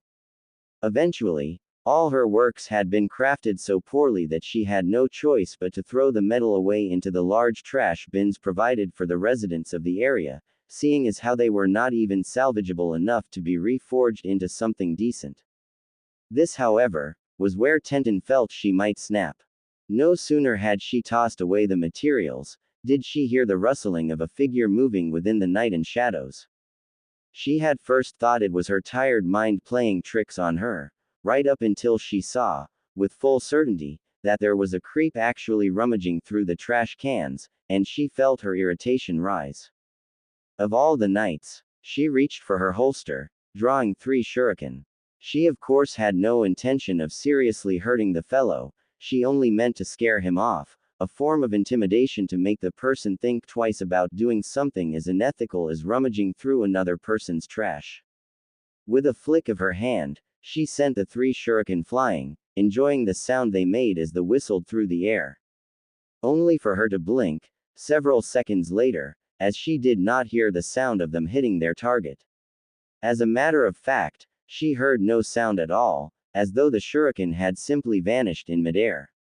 I missed. No, that's not possible. She grabbed out 2 more shuriken and threw, listening as they whistled in the air. And then they vanished, never hitting their mark. Tenten's irritation turned into a nagging doubt, and she moved from her position towards the trash can, fully intent on finding the reason for the odd mishap. Only to find a blonde-haired boy, muddied and covered in dirt, grinning as he twirled 5 shuriken on his left hand, 1 for every finger, before he dumped them into a large cloth sack. Then, he began ransacking her trash once more, as though he didn't even realize that she was there. Tenten felt her eyebrows twitch. Did you just steal my shuriken? He raised his face up towards her, his eyes blinking owlishly in a perplexed manner. Huh, what are you talking about? Someone threw away 5 awesome shuriken, so I'm taking it. Tenten realized, solemnly, that she might be dealing with an idiot. Given the activities of the day, her exhaustion, and her very slowly teetering resistance to idiocy, she found herself slowly reaching her boiling point. They weren't thrown away, they were thrown at you. He blinked, his face scowling in annoyance. Why would you do that? Tenten resisted the urge to pull out her hair. Why would I do it? She pointed at him. Why are you rummaging through my trash in the middle of the night? I'm recycling. He said it as though it was the most obvious thing in the world. You don't get to recycle other people's trash. Says who? Says common sense. He scrunched his nose up in confusion and shrugged. Never heard of him. Tenten palmed her face, slowly before she took in a deep breath. Well, I'm certain he'll pay you a visit. She withdrew her summoning scroll, as several shuriken emerged between her fingers, when you're staring up at the white ceilings in the hospital. Perhaps, in hindsight, no matter the severity of the offense, it was not a wise thing to attack a poor boy scrounging through garbage. Of course Tenten wasn't going to actually harm him, she just wanted him suitably scared, or at least frightened off for him to scurry off into the night and leave her alone to her aching sores as she got the minimum amount of sleep before Guy Sensei appeared at her window by the crack of dawn. What she was not expecting, however, was for the boy to be caught so off guard by the attack. He slipped, and ended up getting himself directly in the trajectory of one of the shuriken that would have flown safely overhead. Tenten could feel her heartbeat race as she watched the shuriken race towards the boy's eyeball, and she could already see her kunoichi career come to an unfortunate end, as one mistake would lead to her killing some poor hapless kid. Then, the boy leaned forward and twisted his head. Tenten was not a completely religious person, but even she would question if Kami had been the one to interfere on her behalf as she watched the mysterious young boy headbutt a thrown shuriken with his goggles, somehow hitting it at an angle that was flat with the exact amount of force at the exact needed time. Then she watched as the ninja star ricocheted off his head and struck another one that was mid-flight, which was then sent barreling straight towards her, streaking past her cheek and leaving a cut as it whizzed by. Her jaw detached. Gee ga, I'm so sorry. He dashed over to her instantly, and it was only then that she realized that there was a wet feeling on her cheek. Her hand gently traced over it, and she stared at the redness that stained her fingers. Gomen, I didn't mean, I. She grabbed his hands, and the boy let out a shudder, expecting a stern reprimand. What he got instead was her staring at him with stars in her eyes. How did you do that? Her bleeding cheek was a mere scratch, and she had definitely endured worse at some of Rock Lee's kicks, so there was no need to get worried about it. What did draw her attention was the feat that she had just seen. Do what? That. This. How did you headbutt a thrown shuriken in midair and redirect it enough to bounce off another one? That sort of innate shurikenjutsu skill was outright insane. It took key focus and concentration to pull something like that off, and even after a year of practice, Tenten could only so much as bounce one shuriken off another enough to go in a small weak curve, whereas her goal was to learn how to endlessly ricochet them back to back, to the point she would be able to make them go in a perfect circle if need be. It's a secret. A great secret from the one and only Uzumaki Naruto. Besides, he pointed his finger accusingly at her, you threw shuriken at me. Real ones. You were trying to kill me. She grimaced. They were supposed to be warning shots, but that was wrong of me to actually throw real shuriken at you without knowing if you were a civilian or not. You could have gotten seriously hurt. She bowed her head. Gai-sensei's teachings echoing her that no matter who you were dealing with, an elder or a younger one, you had to be able to accept when you were in the wrong and own up to your own mistakes. I'm sorry. The boy seemed genuinely stunned. Then, he let out a long grin as he coughed and rubbed the back of his head. Shucks, don't worry about it. You were probably just tired from all your training. I get cranky too when I haven't really slept. He coughed again. So I guess we kinda got off on the wrong foot. I'm Uzumaki Naruto, future greatest Hokage of Konoha. His hand extended. Tenten almost wanted to laugh at the words, but then regarded the tone in which he said it. It wasn't just some open, empty statement. No, it possessed the same level of conviction that Lee had whenever he said he would beat Neji, or the same level of belief that Neji had when he said that Lee's fate was determined. It was the same factual manner that Gai-sensei said he was the greatest taijutsu specialist in Konoha, and the same manner in which she had said she would become a strong kunoichi. She smirked. Tenten, future greatest weapons mistress of Konoha. They shook, and he once more flashed another grin. You know, you're the first real genin I've met and you're pretty cool. If all genin are like this, I can't wait to get my headband too. She blinked. Once. Twice. Thrice. You're an academy student. Yeah, what did you think I was? An extraordinarily gifted street rat looking for stuff to pawn in other people's garbage. Oi, it helps that you're wearing that horrible orange jumpsuit. What kind of aspiring ninja wears orange?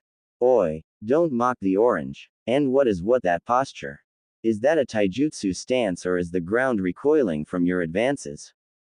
Oi, Tenten sighed. Alright, looks like we're going to have a lot to work on. Work on what now? Tenten cracked her knuckles. You probably don't know how you pulled off that trick with the shuriken, but I know it's not luck.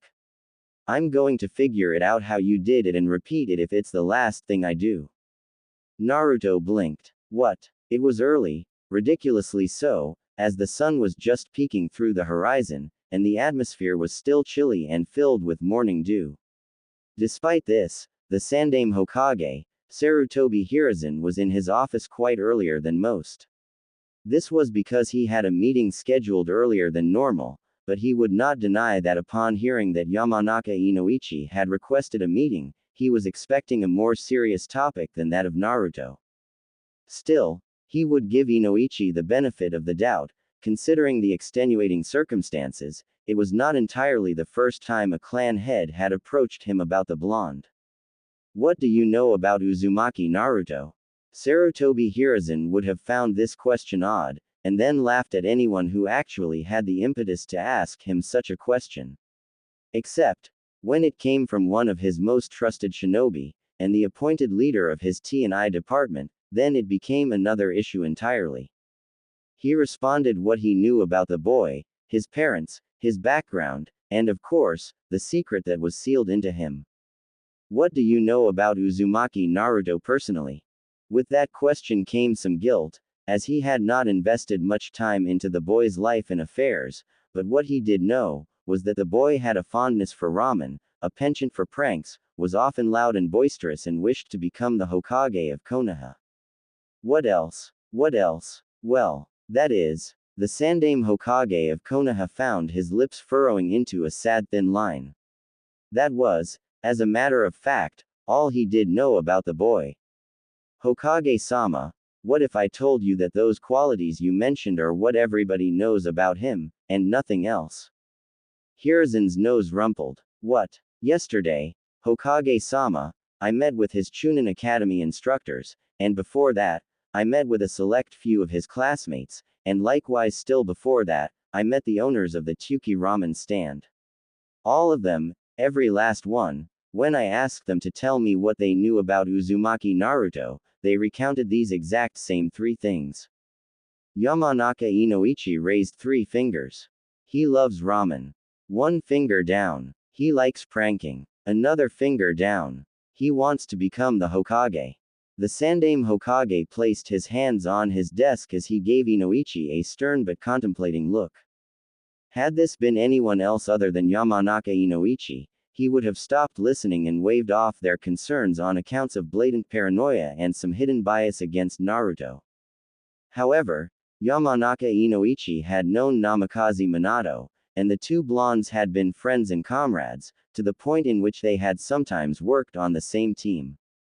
Even more, Inoichi had also known Uzumaki Kushina, and the man was definitely not someone who would ever have any form of bias against her son, somewhat considering the fact that just as Uchiha Makoto had supposedly possessed some childish infatuation with Minato during their academy days, so had Inoichi possessed the same with Kushina. Not that the Hokage listened to or cared about such things, as it was merely the freedom of youth. I do not see where the problem lies, Inoichi. The problem, Hokage-sama, is that we are human beings, not one-dimensional cardboard cutouts. It is impossible for one person to only have 3, and just 3 features about him that makes him memorable, to only have 3 aspects to his personality and character. Inoichi shook his head. To put this into perspective, Hokage-sama, what does Uzumaki Naruto do when he is neither pranking people, nor eating ramen, nor declaring his desire to steal your hat? Where does he go? How does he spend his time outside of classes when neither pranking nor eating? What does he do after a long and exhausting day? The answers to those 3 questions were all equally unknown, and it dawned on the Sandaime just how little he truly knew about the young boy named Naruto, who looked up to him with stars in his eyes as though he was Kami's best gift. Yet, Sandaime knew that he had failed Naruto more than he had helped him. He let out a tired sigh. His age was rapidly catching up to him, and he knew and believed that he had tried to do his best for not only the village, but also for the son of his successor. Everyone Minato knew that was capable of taking care of Naruto was not available. Hitaki Kakashi was a mess, psychologically speaking. After the loss of his teammates, he retreated into Anbu and took only the toughest of missions of the S-rank caliber, and it was clear that he possessed some sort of death wish. He clearly could not leave the upbringing of a child to him. Jiraiya was far too busy maintaining Konoha's spy networks, or at least, so he claimed, as his job did include him traveling from place to place drinking in bars and taverns and peeping on women in hot springs. Of course, even if he was not basically a wanderer, the Sandaime could not in good conscience leave Jiraiya all alone to raise a child. Tsunade would have been perfect, but she was now an alcoholic and gambling addict lost to her own grief, and he would not want her raising an impressionable young child either. Uchiha Makoto had once offered, but the clan politics were against such a thing, as the Uchiha clan had just been accused of the ones masterminding the Kyuubi's attack in the first place. It would be tremendously bad if one of their own had then decided to adopt the boy. The Hyuga were out of the question, and part of his village they might be, but Hiruzen had never appreciated or favored a clan that could and would so callously brand their own family members as slaves in the name of preserving and protecting a bloodline. Such a place was not where he wanted Naruto to grow up, believing that such practices were the norm. The Aburame once again offered, but it was likewise impossible as at the time, the Kyuubi's chakra and presence made their Kikaichu bugs scared and wary, and of course, there was the issue of Naruto eventually growing up to feel like an outsider, as he vastly contrasted the majority of the Aburame. The ideal clans would have either been the Nara, the Yamanaka, the Akamichi or the Inuzuka. However, there was once again the question of allowing a single clan that much power. It was not viewed as a clan attempting to train and foster the son of their hero, rather, as a clan potentially raising and shifting the loyalty of a Jinchuriki away from the village and into their own hands. And so, Naruto had grown up unloved and uncared. Hokage-sama. The aged man was drawn from his musing, and he shook his head, letting out a long sigh. I believe we should let sleeping dogs lie, Inoichi. What? If you are worried about Naruto-kun's loyalty, I can personally assure you that Naruto is loyal to Konoha without measure. I can see it in his eyes, in his movements. He would be the last person in the world to betray Konoha. But Hokage-sama, this is my final decision, Inoichi. For Kami's sakes, let the boy be. Once he graduates from the academy, then you can conduct whatever tests you wish during his psych evaluations. Yamanaka Inoichi let out a deep sigh, and Hiruzen watched as the man gave a salute. Hi, Hokage-sama. Now, is there anything else you wanted to speak to me about? Nothing of any real value, Hokage-sama. Except to perhaps look into the academy instructors to find if indeed there are Chunin intentionally sabotaging student scripts. Hiruzen slowly rubbed his beard. He knew that there was always that possibility, for Chunin instructors to be visibly biased against Naruto, but he had hoped that it would be of a minuscule level of simply asking him more questions in class rather than giving him unfair grades. He could not go out and start rooting every Chunin that was biased against a single student, otherwise that would make it appear as though he was the one being biased against them. Alright, I'll have an Anbu team look into it. Anything else? No, Hokage-sama. Dismissed. The leader of the only naturally blonde-haired clan in the entirety of Konoha nodded, and utilized the Shunshin technique to leave Hiruzen's office, making the aged Hokage sigh once more as he leaned into his desk. It had only been a month since he had seen Naruto last and given him that scroll, and he had not seen or heard from the boy at all on any other occasion. He knew he was busy, and he knew that he also had to think of the lives of the other villagers and of his shinobi, but Naruto was simply that breath of fresh air that was perhaps often needed. Of course, there was also the small, disconcerting part of him that realized that what Inoichi said was somewhat true, as he knew very little about what Naruto did or where he went to in his free time. He was about to call the Anbu, but he stopped halfway before he did so, and let a small contemplative smile come on his lips instead. Rather than summon Naruto into his office, it was best to make it into a surprise. He swung on his coat and hat, placed his pipe into his mouth, and then prepared himself to move forward and once more allow the professor to grace the streets of Konoha. Perhaps had he not been so preoccupied, he would have noticed the tiny curved insect that had been perched at his window all the while.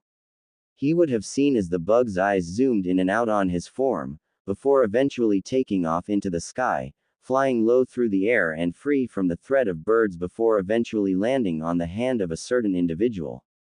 What does it say? Yamanaka Inoichi believes the Kyubi Jinchuriki could constitute a flight risk due to how little is truly known about him. Danzo-sama must hear about this. The two figures gave each other a nod, before vanishing once more, unseen and unheard, as phantoms in dawn. Within interest, Tenten had always wanted a cute little kohai. There was the appeal to picking up a junior that she could buy sweets, pet, pamper and have him, her help her sharpen her weapons with a big loving smile. Perhaps it came with the fact that she had been the Nei-chan of the orphanage she had grown up in, not in the motherly, caregiver sense, but in the tomboyish, you mess with me, you enjoy the taste of sand, manner. Her somewhat crass manner and a slight tendency for violence had probably what had inspired her obsession with blades and weapons of all sorts, and it of course helped that she thought playing with dolls was the most ridiculous thing in the freaking world. She still remembered the first doll she had been given, considering the fact that she had given it an extensive surgical process by retrofitting the hands with sewing needles and the legs with scissors. Of course, the other girls had not appreciated the beauty of Princess Scissorhands, abbreviated to Seeheim, the scissor-handed, needle-legged princess doll. Then, she had not understood why the orphanage's matron had been so appalled. Seeheim was far more useful that way to help in cutting and sewing together what little clothes they had possessed as of then. Regardless, the weapons enthusiast wanted someone who was also equally passionate and shared a love of the sharp and pointy. Of course, this was somewhat of an idealistic wish that she would sigh and ponder, than something that she ever saw coming into fruition. Right up until the moment that she had found Uzumaki Naruto and taken him under her wing. Except, well, Uzumaki Naruto was not the cute little kohai she wanted, but quite possibly the one she needed.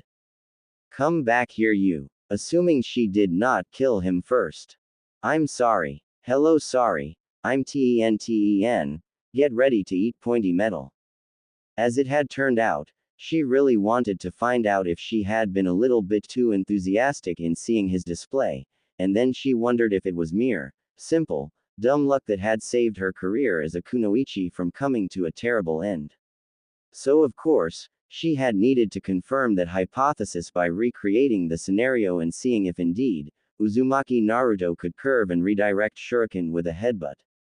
Of course, this time around she had tossed rubber shuriken at him, because attempting to use the real ones could most possibly end in disaster. The results had been outstanding. 7 out of 10 times, Uzumaki Naruto had successfully pulled of a ricocheting magic tricks with the shuriken that were thrown at him, and 7 out of 10 was a very promising result. So then, it came her own turn to practice and see how to pull of the same tricks, and she had asked him to stand and toss the rubber shuriken and kunai at her. She had closed her eyes, took in a deep breath, and then steeled her gaze as he said he was going to launch, only to open her eyes and see a rubber chicken flying through the air. She was not kidding. A rubber chicken, with its beak out in front, and its wings spread to the sides like an eagle. She had been so stunned at the sight of the flying avian toy, she could not react when it had smacked beak first into her eye and sent her tumbling to the ground. Chicken 1, Tenten 0.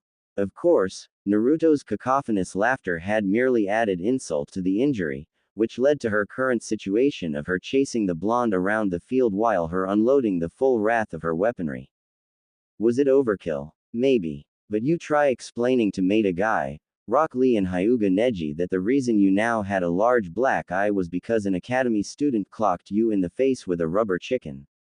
She grinned as she caught a hold of the fleeing blonde's legs with her kusarigama, the chain tying neatly across his left ankle, as she jerked the chain back and proceeded to quite literally reel him in as though she was a fisherwoman on a croaky old boat in the middle of a vast lake.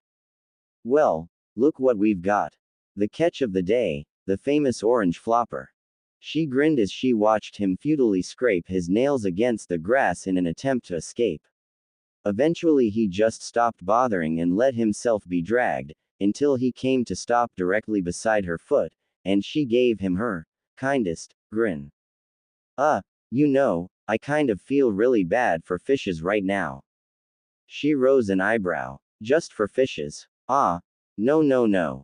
I mean, yes, well, you know what I mean, but I kinda also don't know what I mean. If you were any more eloquent, I'd need a dictionary. He gave a sheepish grin. That black eye goes really well with your hair, ttebao.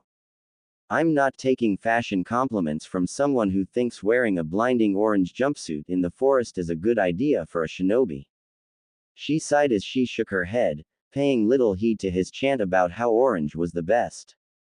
The sun had barely peeked over the horizon, due to both of them arriving bright and early for the training. Dressed in her training clothes that was more or less a refitted martial arts GI, rather than her normal attire, she really shuddered when Naruto showed up, fully clad in his orange glory. That jumpsuit had got to go. Staring at it was making her already aching eye ache even more.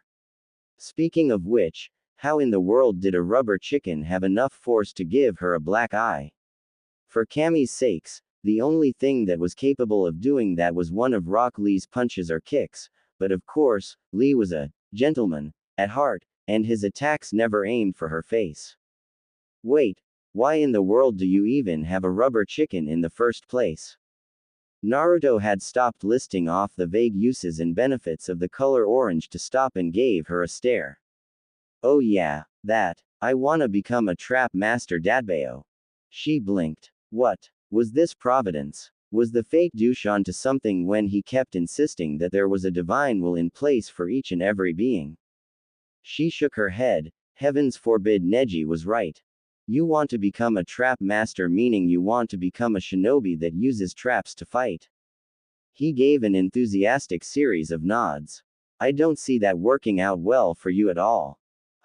What do you mean? She pinched his cheek, dragging it, only to blink as she realized that the whisker marks felt like grooves in his skin, and as he gave an incoherent grumble.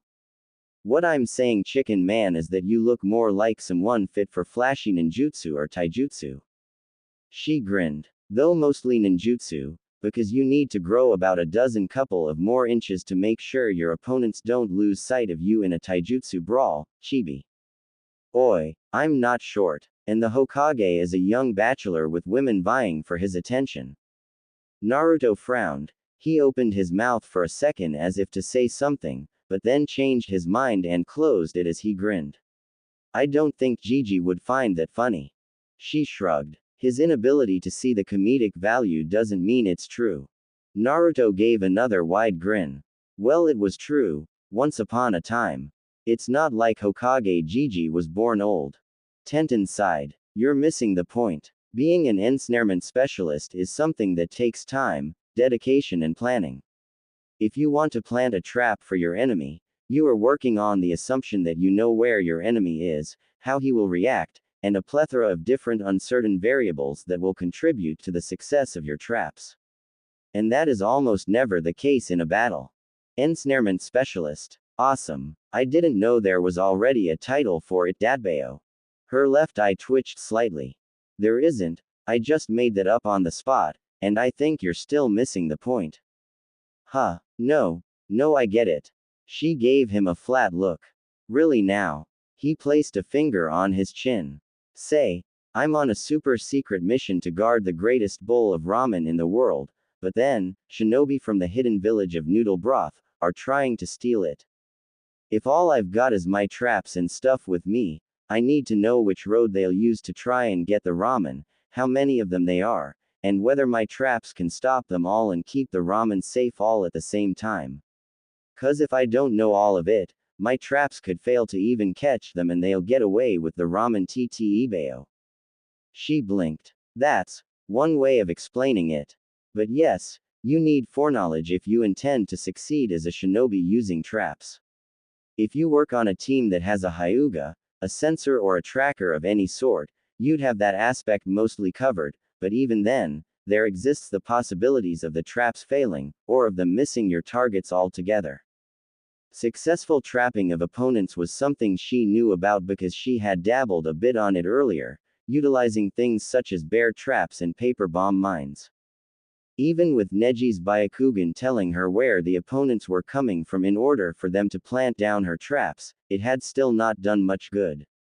Their opponent had attempted to flank them, missing her traps completely and going all the way around to attack them from behind.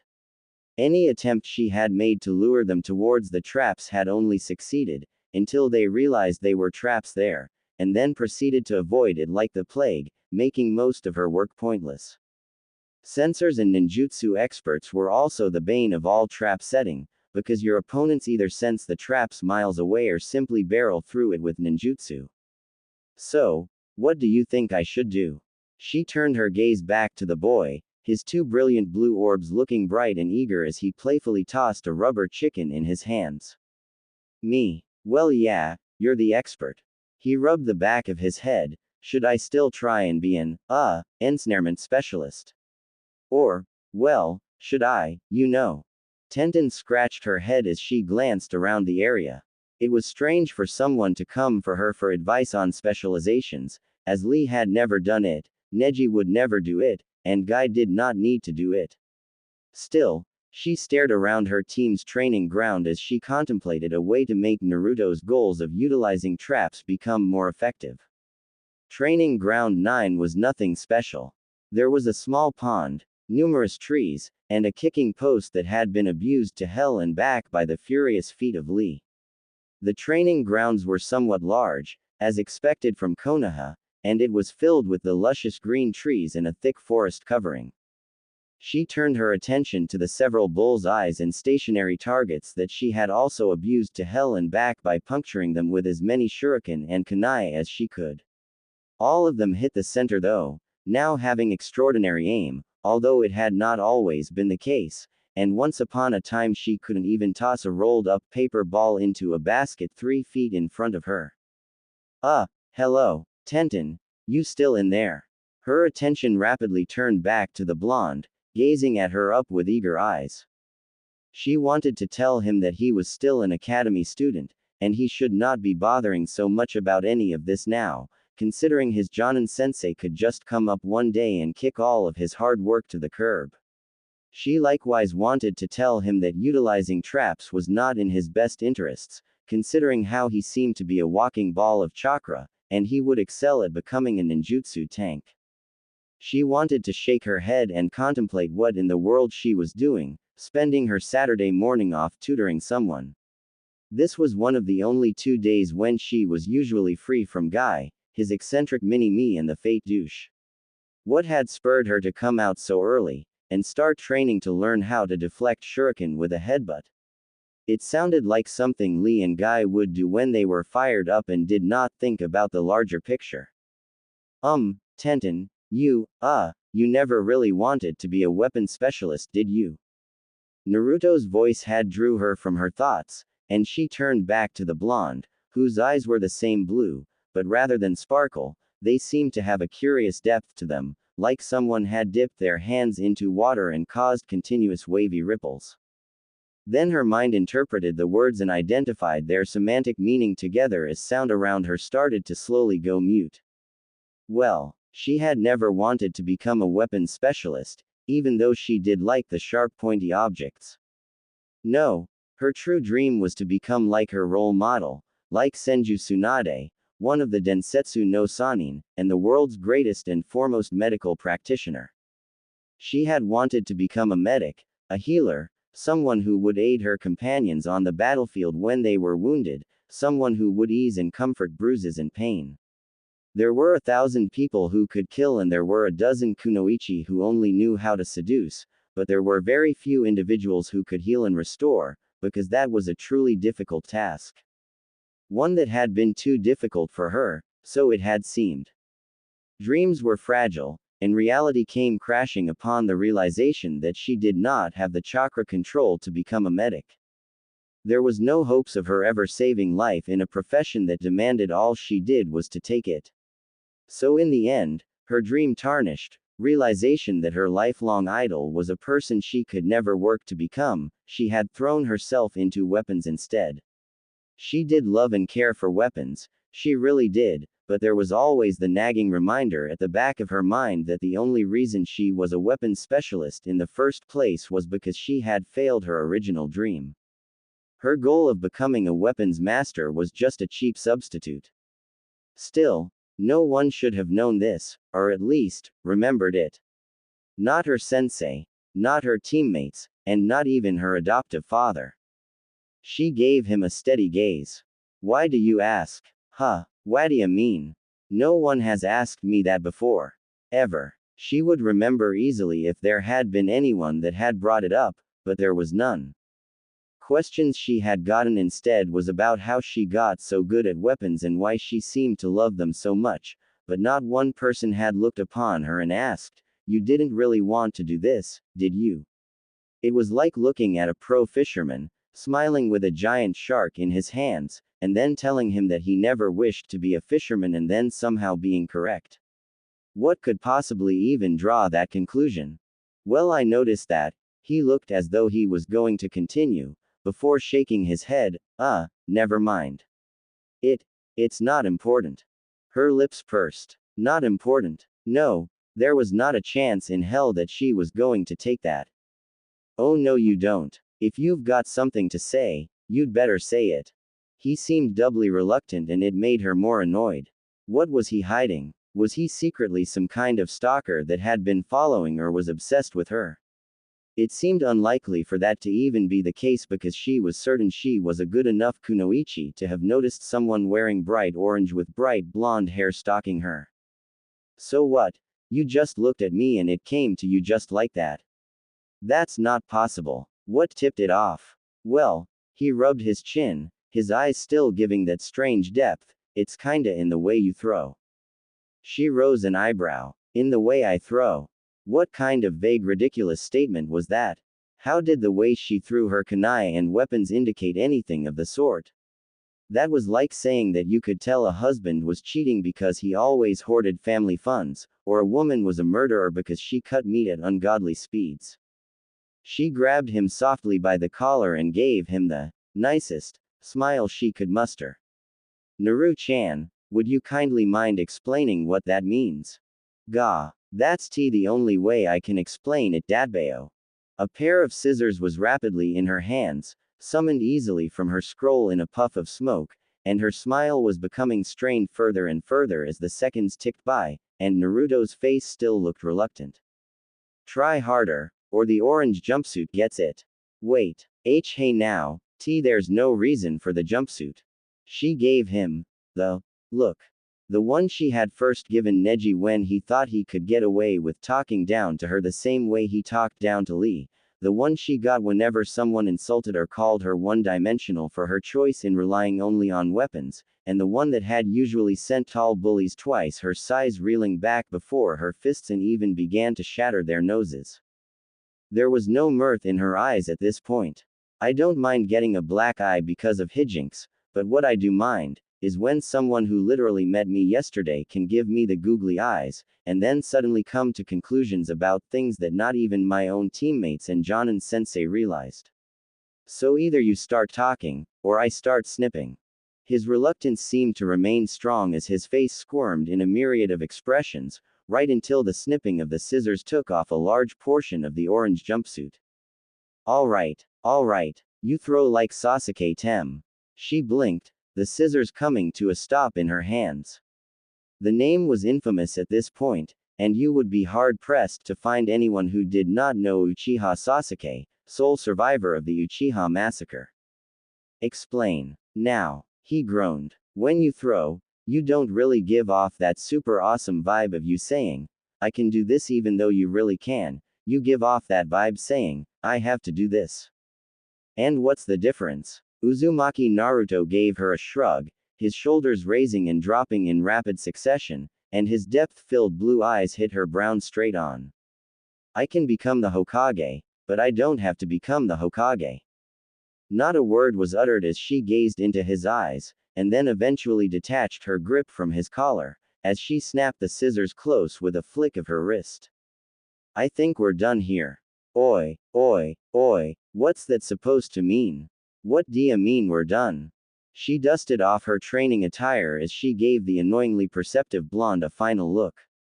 She wasn't even sure if the blonde understood the insinuations of his own statement, or perhaps he did, and maybe he was pretending not to. Hey, Tenten, where are you going Ibeo? The clearing was left with only a blonde boy within it, slowly scratching his head. Was it what I said? But she's the one who wanted me to say it. So why'd she get angry Ibeo? He proceeded to irritably scratch his head. Gah. First Sakura-chan, then Ino, and now Tenten, I don't get girls at all.